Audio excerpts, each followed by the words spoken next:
जज्बात में आके इंसान कभी कभी इधर उधर निकल जाता है, लेकिन जब रियलाइज़ होता है कि नहीं सर जी ये नहीं हो पाएगा, तो आखिरकार वही करते हैं जो हमेशा किया है, यानी छोड़ के भाग जाना।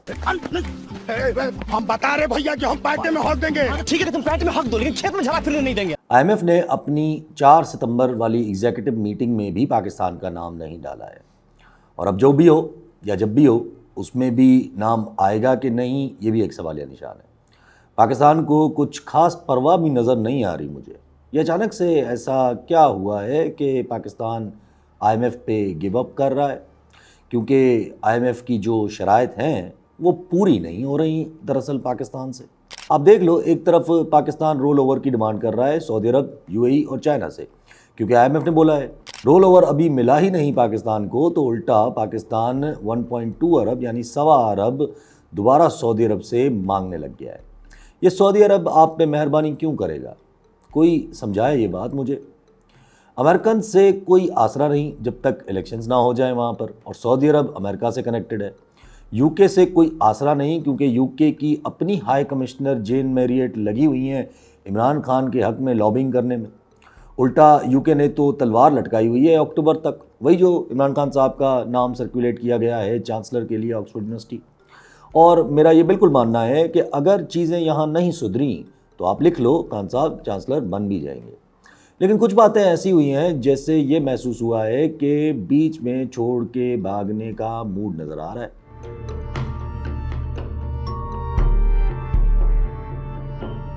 Army chief general Asim Munir से चीन की बर्री फौज के सरबराह की मुलाकात। गैस पाइपलाइन बिछाने में नाकामी पर ईरान ने पाकिस्तान को आइंदा माह आलमी सालिसी अदालत जाने का हतमी नोटिस दे दिया। मैं बलूचिस्तान में होने वाली टेररिज्म को किसी और तनासुर में देख रहा हूँ, सिर्फ टेररिज्म के हवाले से नहीं देख रहा हूँ। हालांकि कोशिश तो यही है हमारी सरकार की तरफ से कि किसी तरीके से दिखाया जाए कि टेररिज्म की आड़ में अपने सारे काले करतूतों को जस्टिफाई किया जाए, जो भी बलूचिस्तान में हो रहा है।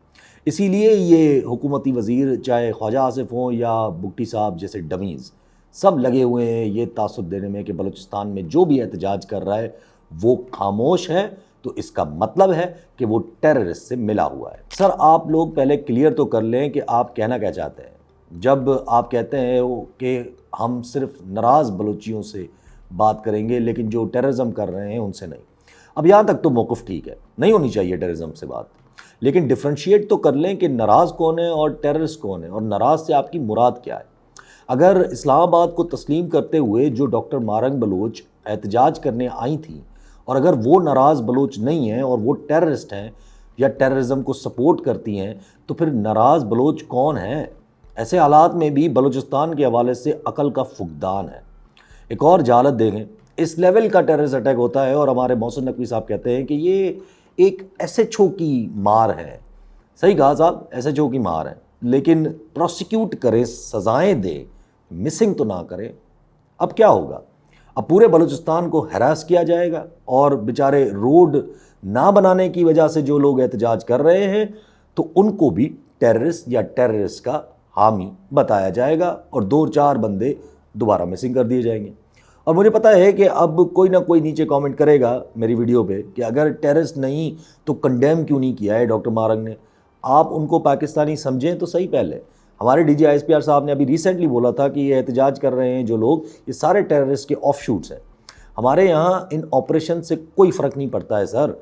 सिंध में डकैत तो ख़त्म हो नहीं रहे आपसे, और खुला खाता है यहाँ, तो किसी भी वक्त किसी को भी मार देते हैं। और ऐसा नेक्सस बना हुआ है वो तारों का और डकैतों का जो हमारी पुलिस के बस की बात ही नहीं। घोटकी में एक सहाफ़ी को दोबारा मार दिया है। कहानी कोई भी बता दें कि डकैतों ने मारा है, मसला वही है कि सहाफ़ी था और लोकल बातारों की जी में दर्द कर रखा हुआ था। तो जाहिर है डकैत हैं, उनकी प्राइवेट फ़ौज यानी कि बोतारों की, उससे काम करवा लिया उन्होंने।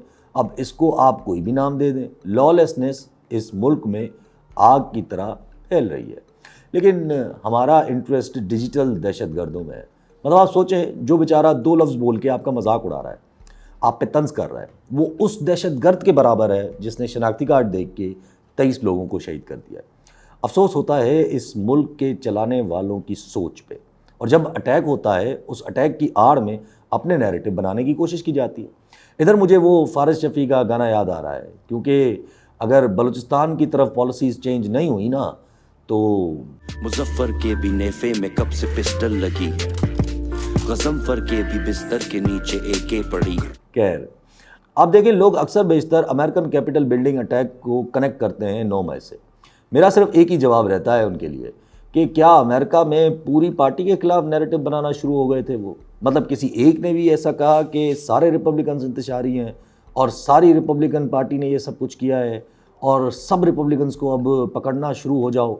नहीं, बिकॉज उनका जो मकसद था वो अटैक की आड़ में नैरेटिव बनाना नहीं था बल्कि सज़ा देना थी। लेकिन यहाँ तो मकसद कुछ और बना के कॉज को ही हर्ट कर दिया जाता है। आप देख ले, election commission of Pakistan supreme court के अपने फैसले को ना मानने के लिए सुप्रीम कोर्ट की ही आड़ में या सुप्रीम कोर्ट की ही आड़ ले रही है। मतलब पीटीआई के इंट्रा पार्टी इलेक्शंस वाले केस पे फैसला महफूज किया है इलेक्शन कमीशन ने, मगर सुनाया नहीं। लेकिन इस फैसले को मशरूत कर लिया है सुप्रीम कोर्ट की कंप्लीट जजमेंट से। ये जो अभी रिजर्व सीट्स वाला फैसला था, मतलब क्या मजाक है यार। इससे तो यही महसूस होगा ना कि कॉन्स्टिट्यूशनल अमेंडमेंट के लिए अब इलेक्शन कमीशन इनको सीट्स भी दे देगा और फिर कॉन्स्टिट्यूशनल अमेंडमेंट भी हो जाएंगी और काजी फायज ईसा साहब को एक्सटेंशन भी मिल जाएगी। अपनी मर्जी के कानून साजियाँ भी हो जाएंगी सारी की सारी।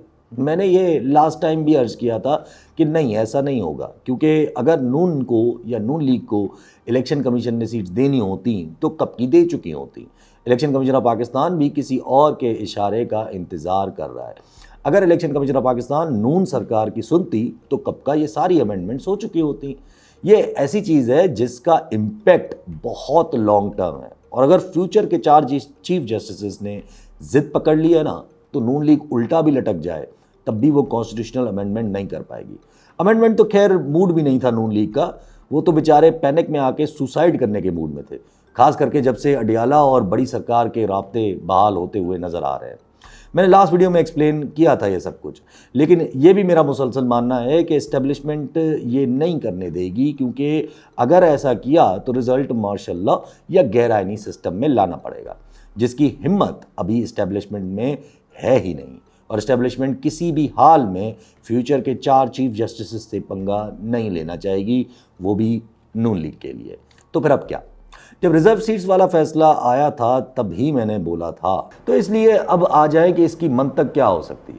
देखें, आफ्टर काजी फायज ईसा या उनकी रिटायरमेंट के बाद सुप्रीम कोर्ट के हालात ऐसे होंगे कि 4 साल तक एटलीस्ट वो चीफ जस्टिस आएंगे जो इस्टेब्लिशमेंट की नहीं सुनते, जो फैसला देंगे तो कानून के हिसाब से देंगे। और ना सिर्फ चीफ जस्टिस मगर तकरीबन सारे जजेस ही ऐसे रह जाएंगे सुप्रीम कोर्ट में। तो फिर क्यों ना एडॉक जजेस की अपॉइंटमेंट करके कुछ ना कुछ ऐसे जजेस इन्फ्यूज़ किए जाएं जो फिर भी कुछ ना कुछ सुन लें। देखिए, लॉजिक पे चला करें, चीज़ें आसान रहती हैं, इमोशंस का सियासी एनालिसिस में कोई काम नहीं होता है।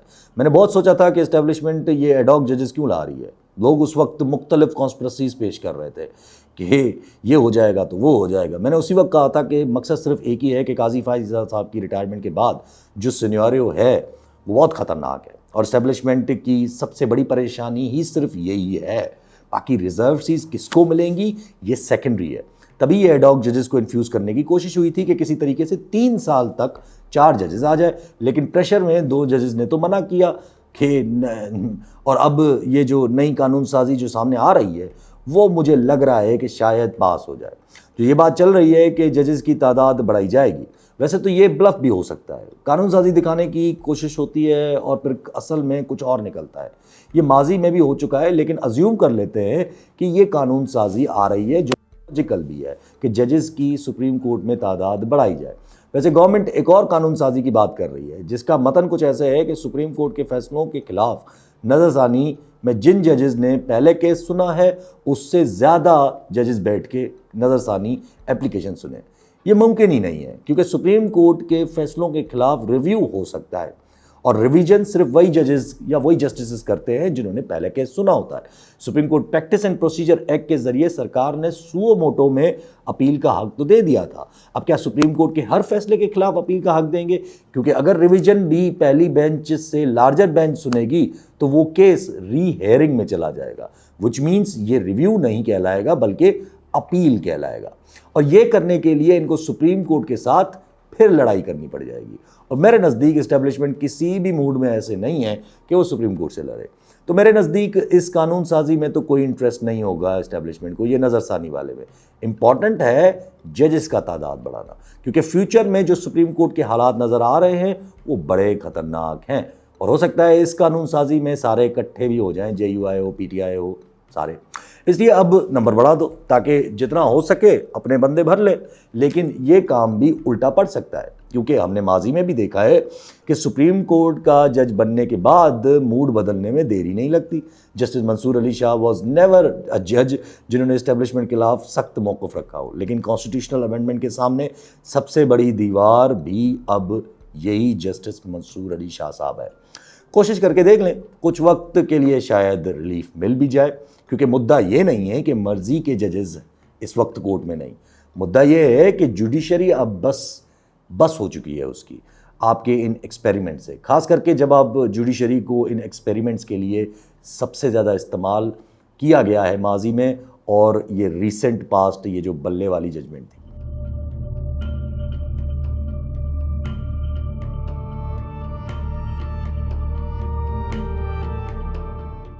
तो अब आप ये कंफर्म समझे कि ज़्यादा से ज़्यादा सुप्रीम कोर्ट के जजेस की तादाद बढ़ाई जाएगी, कोई कॉन्स्टिट्यूशनल अमेंडमेंट नहीं आ रही, चाहे नून लीग कितनी भी कोशिश कर ले।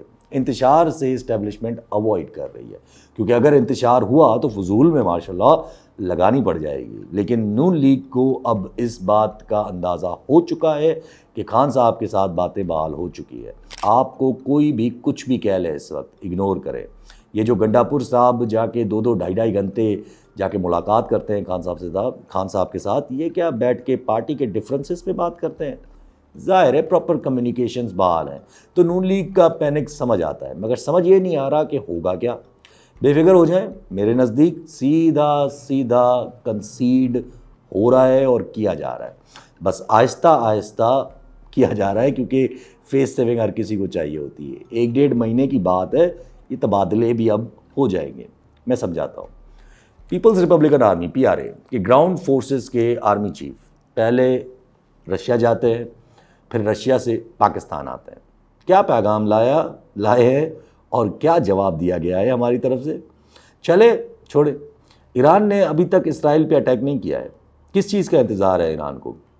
ज़ाहिर है अगर ईरान ने अटैक किया तो वॉर एस्केलेट कर सकती है, और पाकिस्तान इस वॉर में बेहद बहुत ज़्यादा रेलेवेंट हो जाएगा, मैं पहले ही बता चुका हूँ। और पाकिस्तान दोनों तरफ से रेलेवेंट होगा। दोनों तरफ से मतलब रेलेवेंट होने का मतलब ये है कि दोनों तरफ से पाकिस्तान को इस्तेमाल किया जाएगा, या अगर यूज़ नहीं होगा तो दोनों का सामना करना पड़ जाएगा। लेकिन क्या पाकिस्तान यूज़ होने या मुकाबला करने किसी भी एक चीज़ के लिए तैयार है?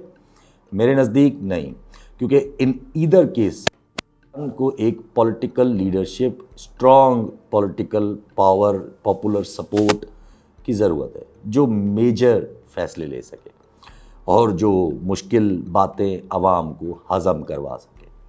और इस वक्त जो हमारा सियासी सिस्टम है, या जो सियासी सिस्टम चला रहे हैं, चाहे वो सियासी शक्लें हों या गैर सियासी शक्लें, उनमें मेरा नहीं ख्याल कि इस वक्त इतनी तपड़ है कि किसी भी लॉबी में जाएं, या एटलीस्ट किसी भी लॉबी में जाकर मुश्किलों को बर्दाश्त करें।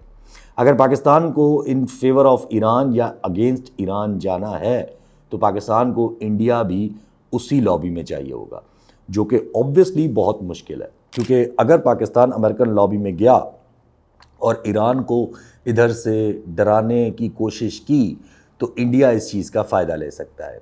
और अगर हम ईरान की हेल्प करने के लिए रास्ता बने ताकि रशिया या चाइना की जो मिलिट्री सपोर्ट है वो ईरान को मिल सके, तो भी पाकिस्तान को इंडिया से खतरा रहेगा। इसलिए इंडिया को न्यूट्रलाइज करना ज़रूरी है।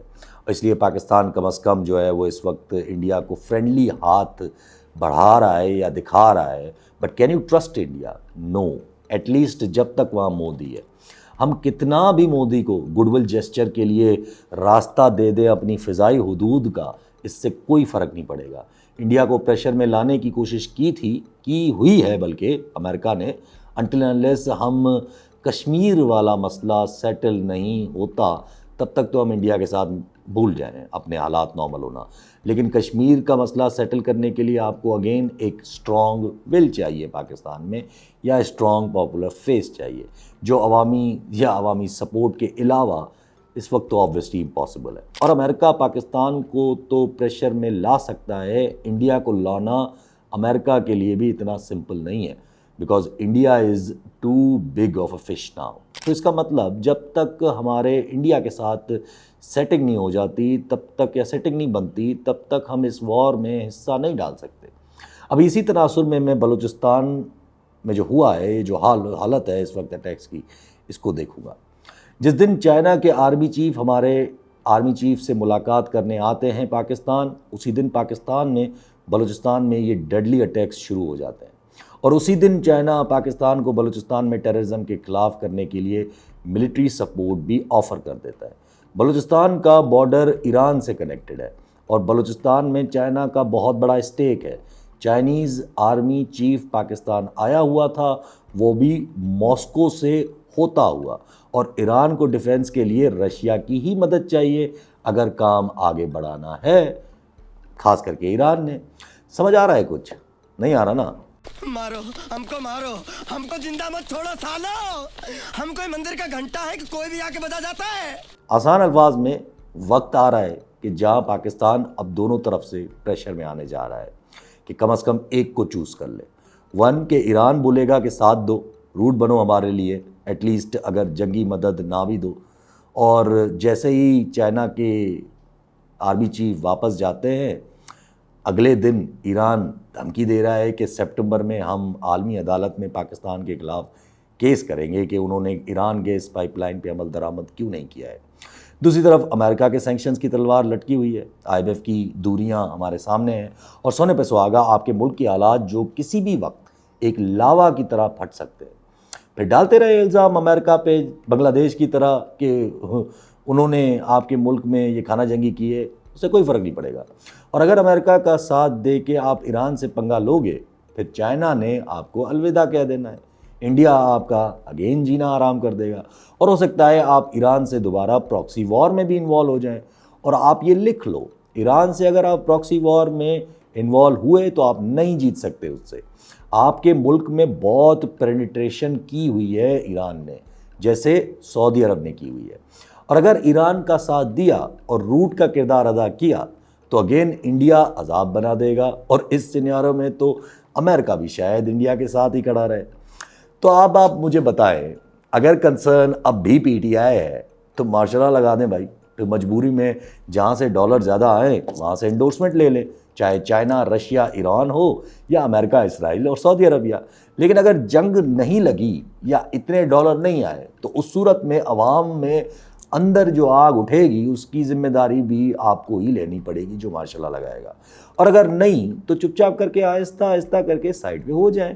आप अपने आप को न्यूट्रल दिखाने की पूरी कोशिश करें, पोर्ट्रे करें, और एक पॉपुलर फोर्स से वो सारे फैसले करवाएं जो पाकिस्तान के आने में हक में हो, चाहे कितना भी प्रेशर आए, कहीं से भी आ जाए, क्योंकि शहबाज सरकार ये किरदार कभी नहीं अदा कर सकती, खास करके इस मोमेंट में जहां हम आ चुके हैं, चाहे उसको पूरी पार्लियामेंट की ही सीट्स क्यों ना दी जाए।